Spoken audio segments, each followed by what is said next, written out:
各位親愛弟兄姊妹，大家好，早晨。今日好高興咧，再一次有機會咧，嚟到大家一齊崇拜，一齊親近天父，親近上帝。我哋一齊咧去領受上帝恩典。喺未開始之前咧，我哋一齊誠心祈禱。愛我嘅天父，我哋感謝你，多謝你唔單止創造天地萬物，再創造我哋，使我哋唔單止係呢個天地嘅一份子，更加成為你嘅兒女。我哋今日喺7月嘅頭一日嚟到你面前，嚟去親近你，同弟兄姊妹一齊嘅去敬拜你。求主嘅靈感動我哋嘅心，開啟我哋嘅眼睛，使我哋能夠明白上主説話嘅奧秘。求主嚟祝福我哋，帶領我哋以下時間，奉主耶穌基督嘅聖名，誠心所願。今日係2017年7月30日，星期日。回想起29年前嘅今日，即係1988年7月30日，星期六嘅上晝，大概11點鐘到嚇。我當時咧大概都係咧啱啱食完呢個嘅簡單嘅午飯。我當時係仍然喺呢個嘅香港中文大學崇基神學樓裏面嘅一個宿舍嚇，一個房間。咁就我着好一件即係好新淨嘅深藍色嘅西裝西褲。咁然後咧就坐一架車咧就前往尖沙咀一間嘅酒店，去接一個盛裝打扮好嘅姊妹咧，一齊同佢咧就去到長老堂出席一次嘅婚禮。咁呢個婚禮好特別㗎。咁特別嘅地方就係我咧係同呢個嘅姊妹咧，就係成為咗呢個婚禮嘅主角。咁我就扮演新郎啦，而咧呢位嘅姊妹咧就扮演新娘。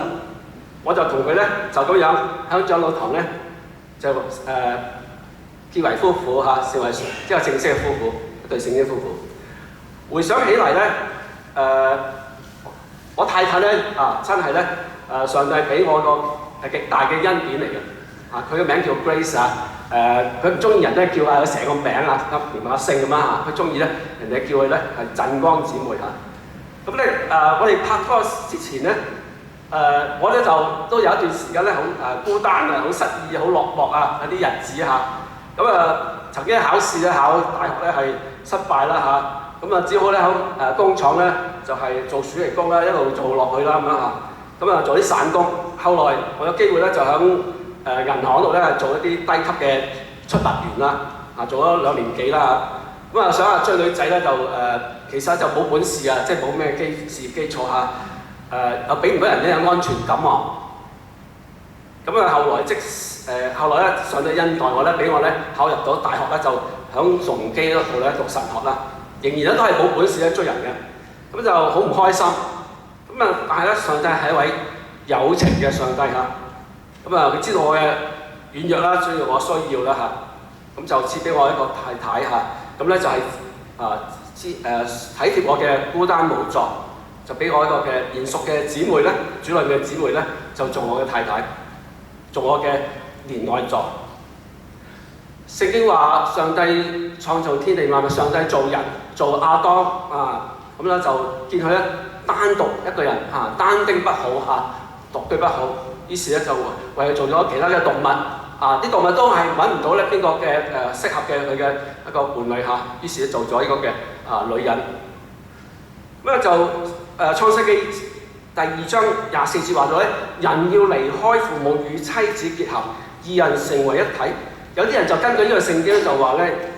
跟一個嘅數學嘅方程式就係1加1等於1咁樣嚇。咁夫婦二人成為一體嚇。但係對於我嚟講咧，就1加1咧就唔係等於1，係等於3因為咧結婚之後咧，我屋企咧就我咧就多咗個媽咪啦。咁咧我係1家3口咧我太太同埋佢嘅媽咪啦。咁咧我哋一齊咧就係生活。咁咧我外母咧特別係好照顧我哋兩個夫婦咧，就係啲起居飲食煮飯洗衫等等所以咧我咧係唔會感到孤單，亦都唔會感到無助嘅。呢個就係上帝俾我嘅恩典啦。最近咧，大家喺呢個嘅無線電視咧睇見一個嘅一則嘅廣告啊，係旅遊嘅廣告嚟㗎。講到咧有一個嘅一間嘅小學啊，嗰個小學嘅老師咧就喺黑板上面咧寫咗一個嘅數學嘅問題啊，就係1+1等於幾多？咁然後就問咧在座嘅小學生個答案係乜嘢？咁其中咧有一位咧都睇落年紀大嘅，唔似大學，唔似係小學生嘅小學生啦嚇，叫做胡小峰，咁就起身答問題啦。佢話1+1等於4啊，咁咧就身為老師咧，數學老師咧覺得話責任重大啊，一定要糾正個嘅天大錯誤啊。咁但係咧竟然咧有位嘅小學嘅男同學咧就為呢個嘅胡小峰咧辯護啊，話阿 Sir 1+1真係等於4喎。當然呢個係一個廣告啦嚇，1+1兩個人同行，咁有4折優惠啦，呢個就係當中嘅嗰個嘅意思啦。我哋長老堂咧先前有一位嘅已故嘅宣教師咧叫梁奕龍宣教師啦。有人咧有一次咧就問佢佢去一個地方咧就係咪一個人去咁樣嚇？我仲記得佢嘅答案，佢嘅答案就話唔係。咁於是咧我哋好好奇問佢。咁邊個同你去啊？由耶穌同佢一齊行咁樣嚇，佢唔係一個人嘅，佢唔係單一個人，係1+1，係有耶穌喺佢側邊嚇。我相信1+1唔一定係等於2嘅嚇，亦都唔一定等於3嘅。可能真係一次嗰個廣告話就係話咧1+1等於4。今日我哋所讀嘅經文，我哋一齊就打翻開啊，《羅馬書》第8章第26節，新約聖經和修本236頁，1+1等於4呢條數點樣計出嚟咧？就係咧，我一個人啦，仰望上帝一個啦，上帝就係真神啦嚇，1+1等於4喎，4係點樣計出嚟咧？第一就係聖靈嘅代禱，第二就係上帝聖父嘅安排，第三就係聖徒嘅團契，第四就係聖子耶穌基督嘅犧牲嘅大愛。咁我哋一逐樣嚟睇下。首先，我哋基督徒嘅生活響天路歷程當中，係咪孤單無助咧？其實唔係嘅。我哋唔係孤單，我哋有4個嘅同在。第一個同在係聖靈嘅同在。我哋一齊睇睇經文嚇，《羅馬書》第8章26節。同樣，我們的軟弱有聖靈幫助。我哋唔係孤單嘅，唔係寂寞嘅，我哋係有聖靈嘅幫助嘅，聖靈嘅代禱嘅。和修本話：我哋嘅軟弱有聖靈嘅幫助。我哋本來唔知道點樣祈禱，聖靈親自用佢無可言語嘅嘆息為我哋禱告。聖靈係邊一個呢？耶穌在世時候清楚嘅向門徒揭示，呢位上帝自有永有上帝，以前已經喺度嘅，現在仍然喺度嘅，以後永遠都喺度嘅，自有永有嘅上帝係獨一嘅真神，係只有一位嘅。不過喺呢位真神嘅裏面，本體裏面有3個位格：父、子、聖靈，大家共為一個真神，一位真神。神共一位，上帝共一位。聖靈又稱為上帝嘅靈，係神嘅靈，佢係由上帝嘅本體而出嘅。聖靈咧唔係一個嘅能力，唔係一個力量。雖然佢的確係有能力、有力量，聖靈係有位格嘅。所謂位格係有思想、有感情、有主體，係有情嘅。佢亦都有聖潔嘅喜怒哀樂。佢能夠超越時空、時間、空間，進入人嘅心靈嘅深處，光照人嘅內心，甦醒人嘅靈魂，揭示人嘅罪惡，引導人進入真理，認識上帝同埋佢嘅獨生愛子耶穌基督。聖靈唔單止係重生信徒，釋放信徒響罪中嘅捆鎖，信徒更加可以藉着聖靈治死身上面老我、救人各種嘅邪情私慾同惡行，而逐漸嘅聖潔，使信徒咧活得更加似基督。聖靈唔單止幫助信徒咧面對罪惡，但同樣嘅亦都幫助信徒咧面對世上面嘅苦難。耶穌基督曾經喺世上面對門徒話：你哋在世上係有苦難。耶穌冇將苦難挪開，而係差遣聖靈住響信徒心裏面，透過聖靈嘅內住，俾信徒咧有盼望、有勇氣，即使響孤單、失意、落寞嘅時候，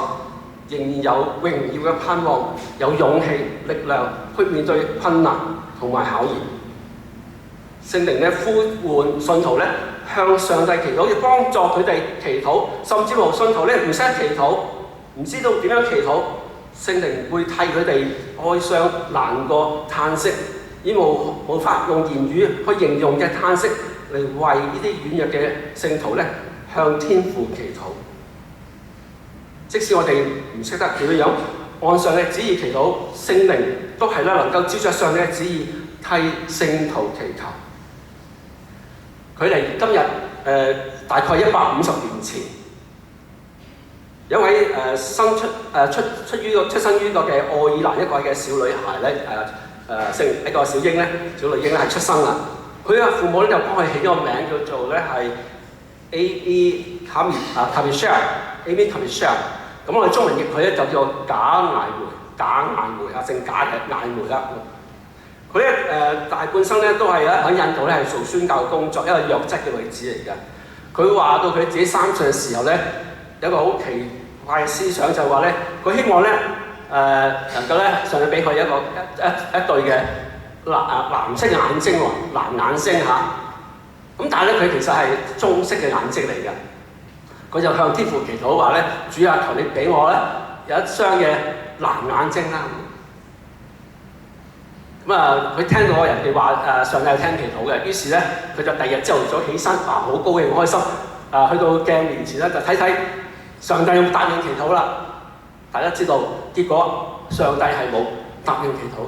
仍然係一對嘅棕色嘅眼睛，係唔係藍色嘅。佢好傷心好難過，過咗好多年之後，上帝呼召佢去到印度宣教。為咗要做宣教工作，為咗搶救當中嘅一啲嘅俾人牽到去賣到去寺廟當中咧，做一啲嘅廟妓嗰啲嘅細路女嚟去拯救佢哋，係要接觸佢哋嘅話，佢開始先明白到上帝點解唔聽佢細個嘅時候祈禱，而保留佢棕色眼珠呢個原因，就係為即是要讓佢咧看似咧更加似一個嘅印度人。着翻印度人嘅衫，而家咧搽啲嘅顏色嘅一啲嘅顏料下嘅喺皮膚上面黐落去，好似一個嘅印度人，一個嘅印度婦女。簡艾梅咧喺佢生平當中咧，佢憶述到咧有一個嘅細路女嗰陣時發生喺1901年3月嘅時候嘅，佢遇到一個嘅女仔叫做咧普拿普拿當時係7歲呢個普拿咧好特別，呢個細路女咧佢嘅屋企咧由於好窮爸爸又過咗身，佢媽咪咧就好想咧就將佢咧送到去呢個嘅印度啲嘅寺廟嗰度咧就係咧希望咧改變佢哋屋企嘅家貧嘅命運啦呢個小女孩咧自小咧就被賣到咧喺呢啲地方咧，就係要做訓練啦、唱歌啦、跳舞啦，成為廟妓啦，以去娛樂咧佢哋嘅假神啦，同埋咧支持廟宇嘅啲男人啦。呢個嘅普拿咧，啲小女孩有一次咧佢就走出嚟逃走喺市集上面咧就撞到呢個嘅簡艾梅啦，呢位嘅女宣教士。咁咧喺個小女孩嘅心目當中咧，佢覺得呢個宣教師咧係全身係發光嘅、光明嘅、有溫柔嘅。佢就嗰次撞到佢俾人捉啊！呢個嘅小女孩俾個廟祝趕到嚟捉住佢咁樣嚇。佢喺無意之間就即係抱住呢個嘅女小亞斯咧，而家就扯甩咗佢嘅嗰啲嘅喺身上面嘅頸項上面嘅嗰個十字架嚇。咁呢個嘅普拿咧就係我奈何咧就係俾人咧捉翻去呢個嘅寺廟嗰度嚇，俾人毒打啦嚇，打去嗰度雙手嚇，俾佢咧學到呢個教訓啦嚇，唔好逃走咁樣。好幾次呢位嘅小女孩喺個廟宇裏面，佢喺個嘅佢唔識嘅神，喺度祈禱，佢求呢位嘅嗰位光明嘅而溫柔嘅小姐嘅神啊，求你幫助我，求你幫助我。喺孤單無助嘅情況之下，呢位小女孩多次嘅開聲嘅就為呢件事祈禱，求呢位光明溫柔嘅小姐嘅神嚟祈禱嘅求主幫助。佢唔識得呢個神叫咩名，但係佢就去開聲喺心裏面默默咁樣祈禱。嗰幾日一個深夜，個小女孩咧喺深夜睡夢當中。佢腦海裏面重複咗頭先嗰個嘅祈禱，突然間佢醒咗，我發覺道門咧係開咗㗎，平時閂得好實嘅，周圍嘅小女孩咧，啲細路女咧都瞓咗覺，個廟女廟祝亦都係好情緒，於是乎佢起身，佢覺得好似上呢位神係聽咗祈禱，於是佢小心翼翼咁樣去將個門打開。行出去，走到去廟宇嘅大門口，喺嗰度有個嘅男嘅守衛，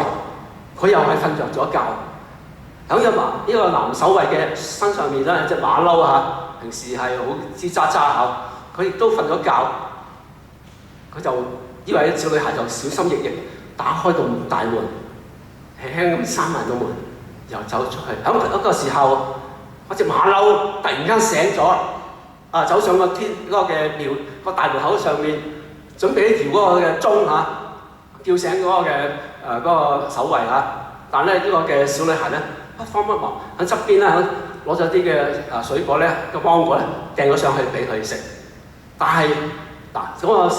馬騮仔就食啦嚇。咁呢個嘅小女孩咧佢就慢慢趁住嘅時候就走。但係咧卒之呢個嘅馬騮仔都係好醒目咧。就咧即刻呢個搖嗰個嘅鐘咧，就叫醒咗啲守衛嗰個女廟祝咁啦嚇。於是佢又再追佢嚟追嗰嘅小女孩。而使者喺嗰晚，佢就呢個小女孩逃亡啦，一路走到去呢位嘅頭先提到嗰位假眼梅女士嚇嗰個嘅工作地方嚇。當時假眼梅咧唔在場嘅，佢就係啱啱去咗一個嘅地村落去報道，但係喺嗰晚。佢突然間心血來潮，好似上帝叫佢翻轉頭，唔知咩事過，佢就翻轉頭。喺嗰日嘅凌晨，嗰個嘅黎明嘅時候，翻到去呢個嘅地方，咁就係撞到呢個嘅小女孩嘅求救。當時廟祝嗰啲人咧走到嚟想捉翻佢轉頭，上帝就好奇妙嘅聽咗呢個嘅小女孩嘅祈禱，佢唔識得祈禱，佢就係咁樣。哀求嘅主嚟去幫助佢。嗰日呢位嘅女先學師收留咗佢，嚟去保護佢。呢位女先學師假眼梅亦同樣嘅喺當中展開一連串嘅救亡嘅工作，去拯救嗰啲喺廟宇呢個受壓迫、受傷害嘅小女孩，救佢哋從當中出嚟。呢個就係上帝嘅奇妙嘅作為。上帝嘅靈喺人心裏面嘅感動，帶領佢哋，即使佢哋唔識得祈禱，上帝嘅靈、聖靈就喺當中工作，嚟去咧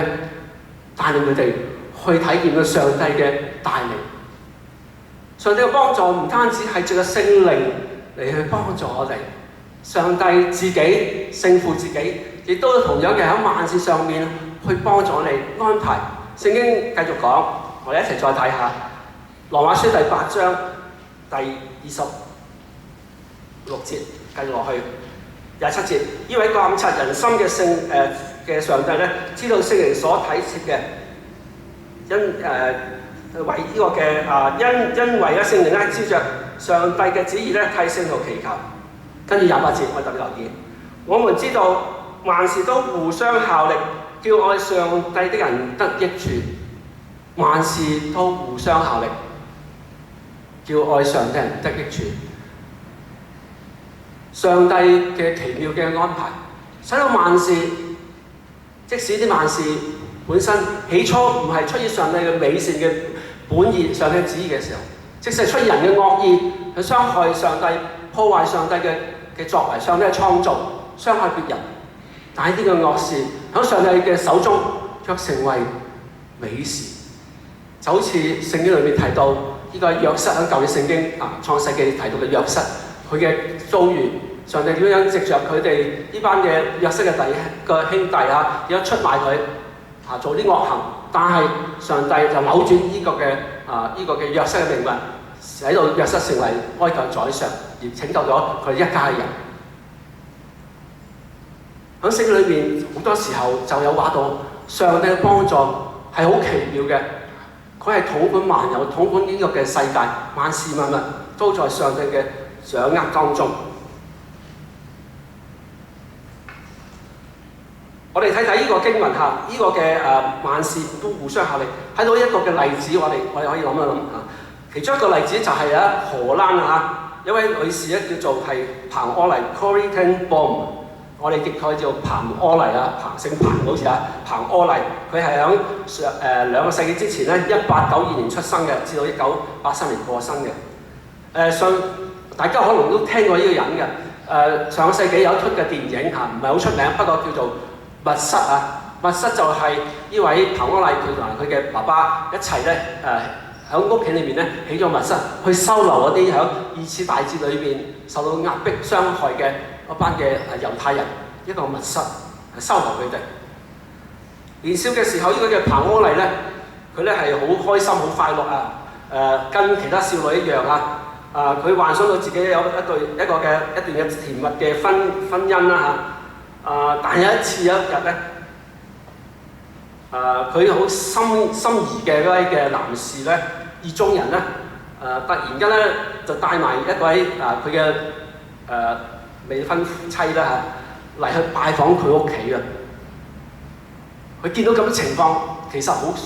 心裏面好傷透佢嘅美夢係粉碎咗。當呢個嘅男士同埋佢嘅未婚妻咧係離開咧，呢位嘅彭柯麗咧，佢就飛奔咁樣走上屋企嘅房間咧，就喺度喊去祈禱。佢就話：主耶穌，我完完全全嘅屬於你，我將我呢顆嘅受創傷嘅心靈咧，完全嘅獻俾你。彭柯麗咧，佢回顧佢一生，佢話咧從此以後，佢咧係過住一個非常喜樂嘅生活。主耶穌一直嘅看顧佢，所以佢冇咧變成一個嘅寡寡不歡嘅老姑娘佢秘訣就係佢永遠嘅放棄自己嘅意思，去完全嘅信服主。彭柯麗自此以後咧，佢積極嘅奉獻自己，佢同佢家姐一齊咧就去照顧啲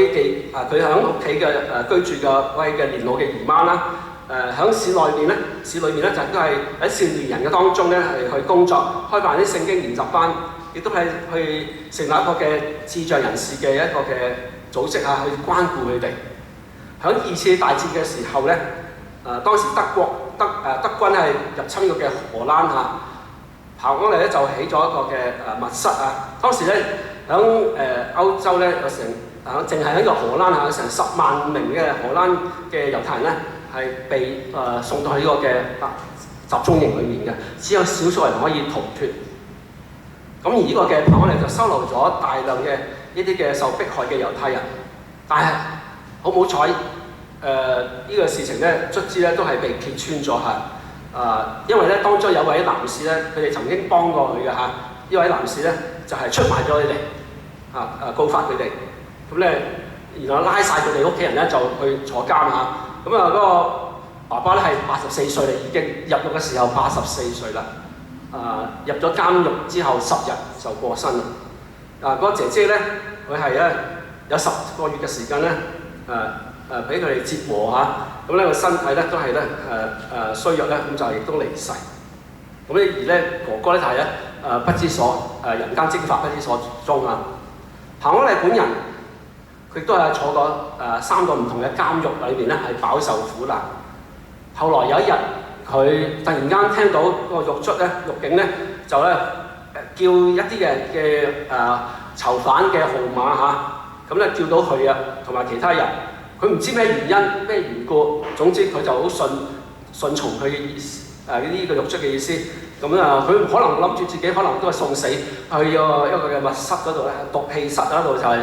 等死嚇，或者係被釋放，唔知道嘅。佢就總之一路行一路行到去出去，佢就俾人帶到去一個房間嗰度，然後就有人咧係將一對鞋俾佢，一條裙咧係俾佢着，一個帽、一個外套同埋一啲黃色嘅文件。冇幾耐，呢位彭安麗女士咧，佢就經過呢個嘅啲練習啦嚇，啲武警啊喺警犬啊當中咧，佢就係離開呢個嘅集中營嘅大門，佢就重獲自由。多年之後，佢回想翻之後，原來佢知道咧，原來呢個係一神蹟嚟㗎。佢之所以被釋放，原來咧係個獄卒咧嗰個嘅文書係搞錯咗嚇，可能 number 係調亂咗嚇，咁咧就噏咗佢啲 number 出嚟。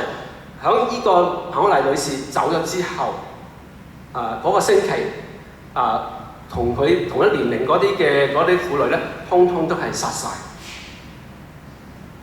呢個彭安麗佢感謝上帝嘅恩待憐憫，佢離開咗呢個嘅監獄，佢走出呢個嘅自由世界，佢翻返自己嘅故鄉，去繼續去幫助喺戰前曾經幫助嘅一啲嘅智障嘅兒童。佢喺後來日子亦都撞到一啲佢曾經有啲人係曾經傷害咗佢哋嘅嗰啲嘅獄警，上帝嘅愛充滿佢，叫佢原諒咗呢啲嘅獄警。喺當中，佢回顧佢一生，佢知道上帝係統管萬有嘅，係統管萬事嘅。人世間一切嘅東西、一切事情，我哋唔能夠了解嘅，甚至乎係包括埋一切不人道嘅事情。但佢知道上帝係俾我哋有力量去面對，我哋心亦都要時常有咁樣嘅心嚟去面對一切。聖經話：上帝使萬事都互相效力，叫愛神嘅人得益處。上帝嘅兒女喺信仰嘅路途上面，唔單止唔係孤單，唔單止唔係無助，而係滿有祝福、滿有幫助。上帝恩典，透過聖靈咧，係咧為我哋祈禱。上帝恩典唔單止聖靈為我哋祈禱，上帝亦都喺萬事上面有奇妙嘅安排，叫佢嘅兒女得着莫大嘅福氣同益處。上帝亦都係透過第3個幫助嚟幫助我哋嘅，同我哋同在嘅就係聖徒嘅團契、聖徒嘅相通啦。聖經繼續講，我哋睇嚟睇下羅馬書第8章第8章第28節嘅下半段。我哋知道咧，萬事都互相效力，叫愛上帝人得益處。呢啲人咩人咧？就係按照佢旨意被召嘅人，因為佢所預知嘅人，佢都預定佢哋咧效法佢兒子嘅榜樣，使佢兒子咧，在許多弟兄當中咧係作長子。跟住30節講得好清楚，呢班預定嘅人佢點咧？佢所預定嘅人，佢又召佢哋出過嚟；所呼召嘅人，佢又稱佢哋為義；所稱為義嘅人，佢係稱為叫佢哋咧得到榮耀。呢個就係一班嘅聖徒啦，係一班分別出嚟蒙上帝呼召一班嘅群體，佢哋得蒙上帝嘅眷愛，成為上帝嘅子民，成為天國嘅子民。上帝按照型嘅智慧，叫萬事互相效力，叫一班人愛神嘅人得到益處，就係呢班蒙佢嘅旨意被召嘅人。呢班人係上帝預先知道嘅，亦都預先嘅揀選嘅，係預先嘅呼召佢哋，又亦都係咧去稱佢哋為義，將來得到榮耀嘅人。我哋就稱佢為咧聖徒，係一班分別出嚟嘅人，蒙主所揀選一班人。保羅喺度所講嘅唔係話到咧，我哋喺神學上面一個討論就話咧，上帝點樣預定啊？點樣去揀選啊？聖經提到嘅預定論、預知論，呢個係屬於上帝嘅奧秘。當然我哋都需要去尋求了解。不過呢個仍然係上帝係上帝嘅奧秘，係你同我可能得個知字，但係其實我哋係完全唔係好知道嘅，唔係好明白嘅。保羅所講嘅，乃係話我哋唔知道邊啲人係上帝所揀選、所呼召、所拯救嘅人。我哋唔需要去猜測邊啲人係得救，邊啲人唔得救。我哋所要做嘅就係按照上帝嘅心意、上帝嘅呼召，叫我哋向所有人去傳道，唔管佢係對方係咪係善意定惡意，唔理佢對方係善待我哋定惡意嘅迫害我哋。我哋都係欠佢哋福音嘅債，甚至冇嗰啲喺人面睇嚟咧係嗰啲可能係敵對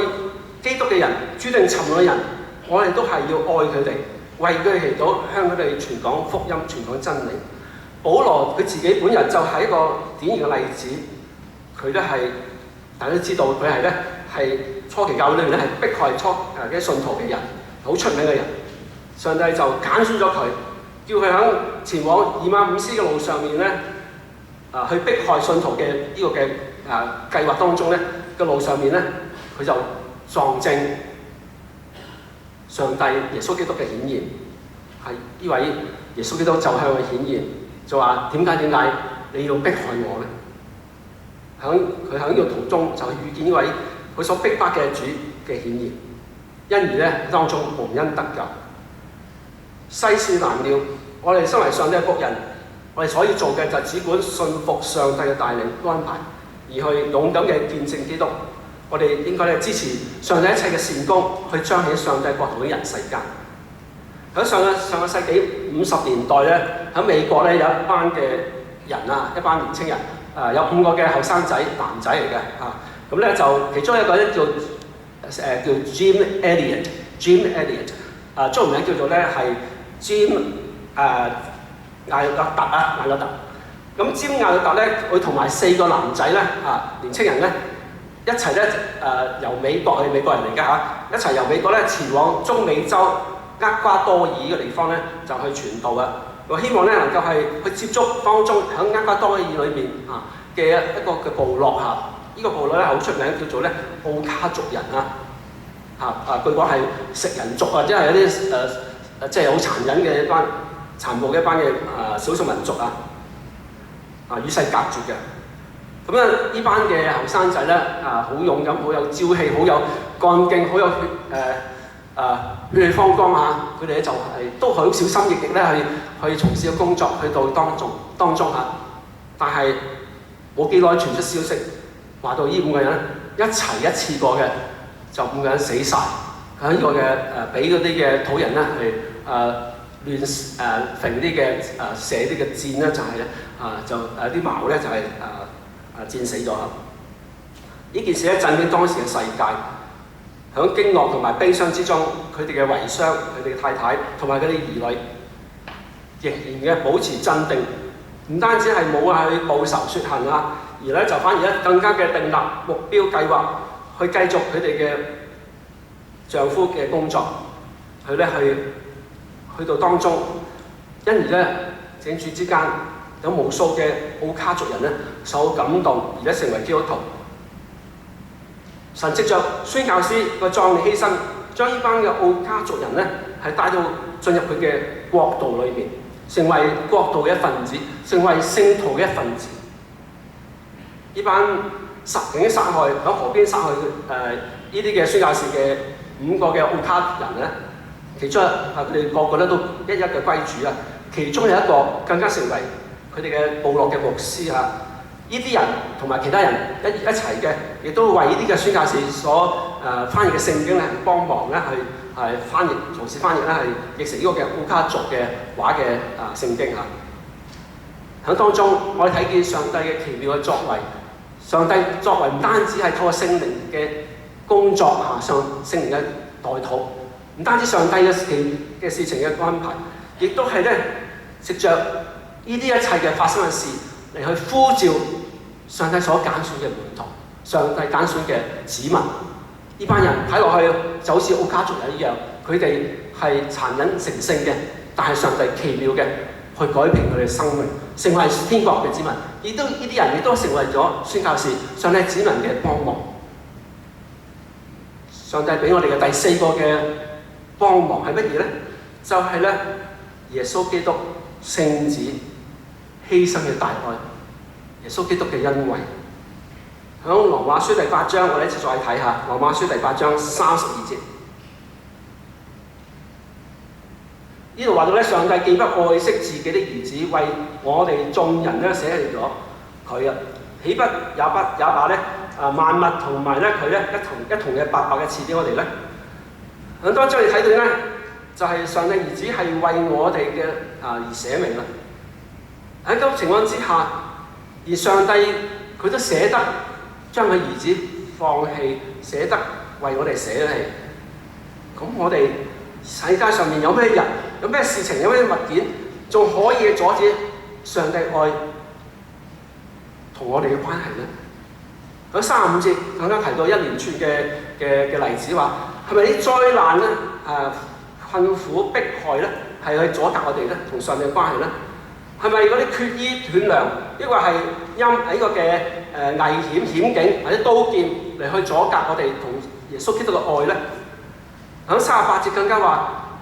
係咪呢個嘅死亡或者係生命啊？係天使或者係嗰啲有敵視人嘅一啲嘅勢力啊，或者將來嘅事情，或者未來嘅事情、現在嘅事情，或者任何世間嘅一啲嘅力量，無論係高處或者低處或者深淵嘅，喺陰府當中嘅或者嗰啲受造之物，可能 UFO 啊，我唔知嚇。嗰啲受造之物，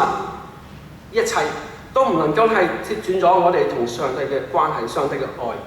呢個愛喺邊度睇到咧？喺耶穌基督，我主耶穌基督聖子身上面十字架上面見到，為我哋犧牲，他是愛我，為我捨己。喺上個世紀有位嘅好出色嘅呢個嘅羅馬尼亞嘅一個嘅牧師叫做魏恩波Richard Wurmbrand， 我哋亦就係魏恩波嚇。咁咧佢就喺1909年出生嚇，佢就喺羅馬尼亞一個嘅正統嘅猶太人家庭長大嘅。佢太太沙拜咧都一樣猶太人嚟嘅。佢哋本身其實係無神論者嚟㗎，佢哋唔信任何嘅神明嘅。佢哋喺後生嘅時候過住好奢華宴樂嘅生活啊！佢哋嘅生活目標咧，生存目標就係賺錢同埋花錢嘅。後來咧，呢個嘅魏恩波咧，佢患咗當時肆虐歐洲好犀利嘅結核病啦。咁就咧，佢就於是乎咧，被逼咧去到呢個嘅一啲鄉郊地方咧就靜養啦。偶然之間認識一位熱心侍奉主嘅一位基督徒叫做彼得嘅人，咁咧佢就引領咗呢個魏恩波呢對夫婦咧就係認識耶穌基督。魏恩波同埋佢太太咧先後咧悔咗歸主，魏恩波咧更加成為咗牧師嚇。兩人咧好熱心嘅傳道，響1945年新政府上台，佢哋更加為呢個嘅信仰咧、持守信仰咧而咧多次咧係被捕入獄嘅。有一次響1945年嘅時候，新政府上台咧，當時咧魏恩波咧佢就要出席呢個嘅羅馬尼亞政府所舉辦嘅宗教會議啊。喺會議當中有4000人嘅。喺電台咧裏面咧嗰度咧有電台直播啦，同埋全個國家咧人民咧收看啊。輪到呢個嘅魏恩波牧師咧就去到講台咧，佢就開口大聲嘅譴責呢個新政府嘅邪惡。佢嘅説話一出，當時咧令到當時在場嘅人咧大吃一驚嚇，好多嘅信徒咧受激動啦起嚟。咁有啲就怕得罪啲政府啦，就叫啲故意用一啲嘅聲浪嗰啲咧就去掩蓋佢嘅説話啦嚇。但係有啲就嗌請魏恩波牧師去講道嘅説話啦，講嘢咁樣。咁場面一片混亂，呢個嘅直播咧中斷咗，而魏恩波咧從此就被人拉咗去呢個嘅監獄裏面，喺當中就受到折磨。喺呢段日子當中，佢係經歷咗比較長嘅時間，乜嘢都冇嘅，俾人困喺監獄裏面聖經都冇得睇嘅。令到連自己嘅神志都不清醒嘅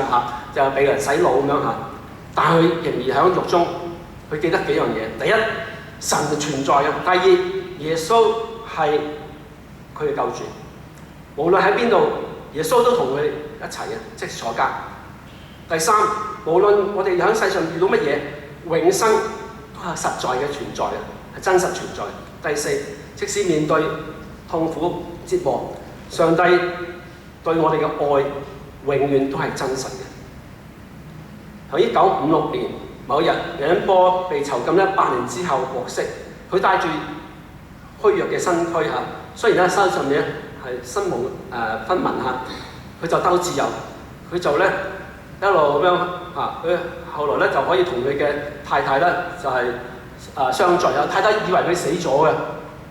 過咗身咁但係就上帝恩待佢哋，俾佢重獲自由。咁佢再一次後來又再被捕啦，但係佢仍然係可以即係傳道響1964年佢就獲釋卒之響西方嘅壓力底下楊恩波政府就當時嘅政府就特赦佢，佢就去到呢個嘅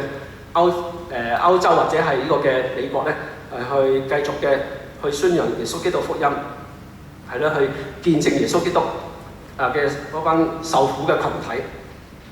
佢直到係今個世紀2001年就過身嘅。喺呢件事情上面，我哋睇見佢話到好似聖經所講楊恩波嘅例子，話俾我哋聽，上帝嘅愛冇法只係俾任何嘅東西去隔絕嘅，無論係咪苦難，係禍呢個嘅貧窮，或者係疾病，或者係呢啲嘅災難迫害，就係啲嘅政治勢力都好，都唔能夠阻止我哋同上帝嘅愛嘅關係。呢個關係係建基喺耶穌基督十字架上犧牲嘅大愛。我哋係咪孤單無助呢？信仰嘅路上面絕對唔係。上帝厚厚嘅恩待我哋，俾我哋有4個嘅幫助，4個嘅臨在，有聖父嘅同在，有聖子嘅同在，有聖靈嘅同在，亦都有聖徒嘅同在。呢4個同在，呢4個嘅幫助，就係上帝恩待我哋，俾我哋即使喺呢個人世間孤單嘅路上面，隨時嘅幫助。就好似我哋平時所朗讀嘅呢個嘅使徒信一樣，我信聖靈，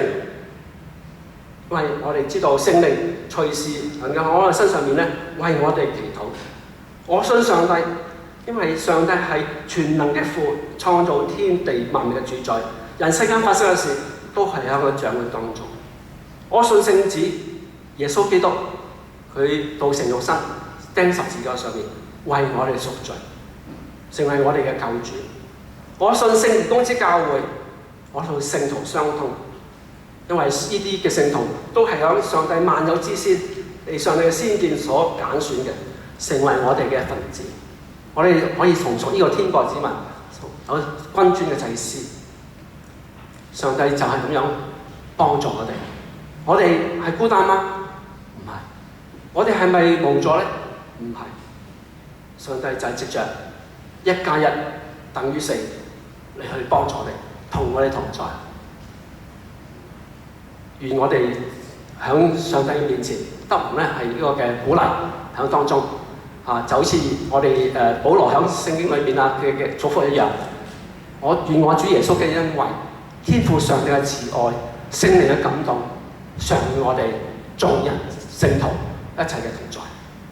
阿門。好，我哋一齊嘅起立，我哋一齊誠心嘅。